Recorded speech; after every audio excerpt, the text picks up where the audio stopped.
ഈ ഒരു prosthesis use ചെയ്യുമ്പോൾ എന്തൊക്കെ കോംപ്ലിക്കേഷൻസ് ഒരു പേഷ്യന്റ് എക്സ്പെക്ട് ചെയ്യാം?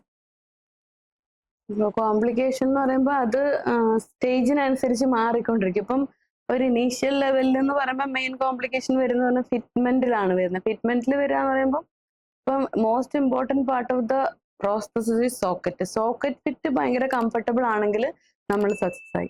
അപ്പം ബിക്കോസ് നമ്മൾ ഈ സോക്കറ്റ് ഫിറ്റ് ചെയ്യുമ്പം കുറച്ച് pressure sensitive areas, pressure tolerance area അതൊക്കെ ബേസ് ചെയ്തിട്ടാണ് മോഡിഫിക്കേഷൻ ചെയ്യുന്നത്. അപ്പം അവിടെ ഇത്തിരിയെങ്കിലും ഒരു മൈന്യൂട്ട് വേരിയേഷൻ വന്നു കഴിഞ്ഞിട്ടുണ്ടെങ്കിലും ആ പ്രഷർ ടോളറൻസ് ഏരിയ സെൻസിറ്റീവ് ഏരിയയിലേക്ക് മാറും.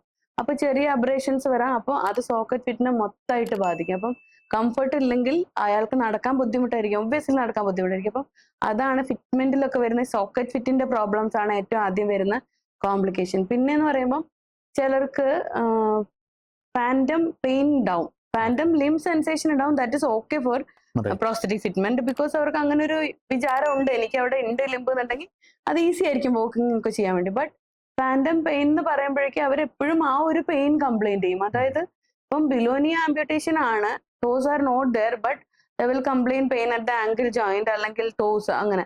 അപ്പൊ അങ്ങനെ ചെയ്യുമ്പോൾ എന്ന് പറയുമ്പോൾ അത് അവരുടെ ഒരു സെൻസേഷൻ, ഒരു ഫോൾ സെൻസേഷൻ ആണ്. അപ്പം അത് മാറ്റണമെങ്കിൽ നമുക്കിപ്പോൾ കൗൺസിലിംഗ് അങ്ങനെയൊക്കെ ചെയ്ത് അത് നമുക്ക് മാറ്റാൻ പറ്റും. പിന്നെ ഇപ്പം കണ്ടിന്യൂസ് യൂസ് ചെയ്യുമ്പോൾ നമ്മൾ പേഷ്യൻസിനോട് പറയുന്ന ഒരു കാര്യം എന്ന് പറയുമ്പോൾ ചിലപ്പം ഇപ്പോൾ ഓഫീസിലൊക്കെ ജോലി ചെയ്യുന്നവരാണെങ്കിൽ ഫുൾ ടൈം, ഇപ്പോൾ ലോട്ടറി വിൽക്കുന്നവരാണെങ്കിലും ഫുൾ ടൈം യൂസ് ചെയ്യണം. നമ്മൾ പറയുന്ന ഒരു കാര്യം എന്ന് പറയുമ്പോൾ വെനെവർ യു യൂസ് വെയർ അല്ലെങ്കിൽ ഓഫ് എടുക്കും, അല്ലെങ്കിൽ അത് മാറ്റുമ്പോൾ ഊരുമ്പം ഡോണിങ് ആൻഡ് ഡോഫിങ് ചെയ്യുമ്പോൾ ശ്രദ്ധിക്കേണ്ട കുറച്ച് കാര്യങ്ങൾ.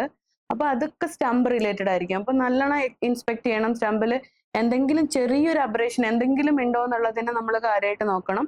പിന്നെ എന്നും വൈകുന്നേരം ഒരു കഴിഞ്ഞിട്ട് നല്ലോണം വാഷ് ചെയ്ത് വാം വാട്ടറിൽ വാഷ് ചെയ്ത് എന്തെങ്കിലും ക്രീമോ അല്ലെങ്കിൽ ചെറുതായിട്ട് ഇപ്പം ഓയിലോ എന്തെങ്കിലും അപ്ലൈ ചെയ്തിട്ട് കിടക്കാം. ബിക്കോസ് ഇത് ഈ ഫുൾ ടൈം നമ്മൾ സോക്കറ്റിന്റെ ഉള്ളിൽ ഈ സ്റ്റംപ് ഇരിക്കാന്ന് പറയുമ്പോൾ അതിന് എയർ സർക്കുലേഷൻ അങ്ങനൊന്നും പ്രത്യേകിച്ച് കിട്ടുന്നില്ല. അപ്പോൾ ആ ഒരു കംപ്രഷൻ കാരണം അവിടെ എന്ത് വേണമെങ്കിലും ആവാം. ഇപ്പോൾ നമ്മൾ നോട്ടീസ് ചെയ്തില്ല. ഇപ്പോൾ ഫോർ എക്സാമ്പിൾ ഇപ്പോൾ ഡോഗ് ഇയേഴ്സ് ഉള്ള ലിംസ്, ചെറുതായിട്ടുള്ള ഔട്ട് ഗ്രോത്ത്സ് ഉള്ള അല്ലെങ്കിൽ ആദ്യം തൊട്ട് ഡ്രൈ ആയിട്ടുള്ള സ്റ്റംപുകളൊക്കെ എന്ന് പറയുമ്പോൾ ഇവരിട്ട് കഴിഞ്ഞിട്ട് ഇപ്പം വന്നു കുളിച്ചു ശ്രദ്ധിച്ചില്ല കിടന്നു അങ്ങനെ പിന്നെ നെക്സ്റ്റ് ഡേ മോർണിംഗ് എടുത്തിട്ട് അങ്ങനെയുള്ള ഒരു ഇത് വരുമ്പോഴേക്കും ചിലപ്പം എൻഡ് ഓഫ് ദ സ്റ്റംപിൽ നിന്ന് ചെറുതായിട്ട് പ്രോബ്ലം സ്റ്റാർട്ട് ചെയ്യാം, വൂണ്ടാവാം, പിന്നെ ഗാംഗ്രീൻ പോലത്തെ തിങ്സ് ആവാം.